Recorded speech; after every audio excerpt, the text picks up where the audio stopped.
Replikiets agente. Elke missie het 'n leier, elke span 'n kaptein. En jy moet kies wie jou gaan lei. Jou mission, as jy kies om dit te aanvaar, is om jouself oor te gee aan Jesus, die enigste leier wat jy ten volle kan vertrou. Selfs Jesus se disippels moes alles los.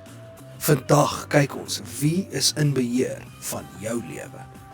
Die wêreld sê, volg jouself, maar Jesus sê, volg my. Maak jou keuse.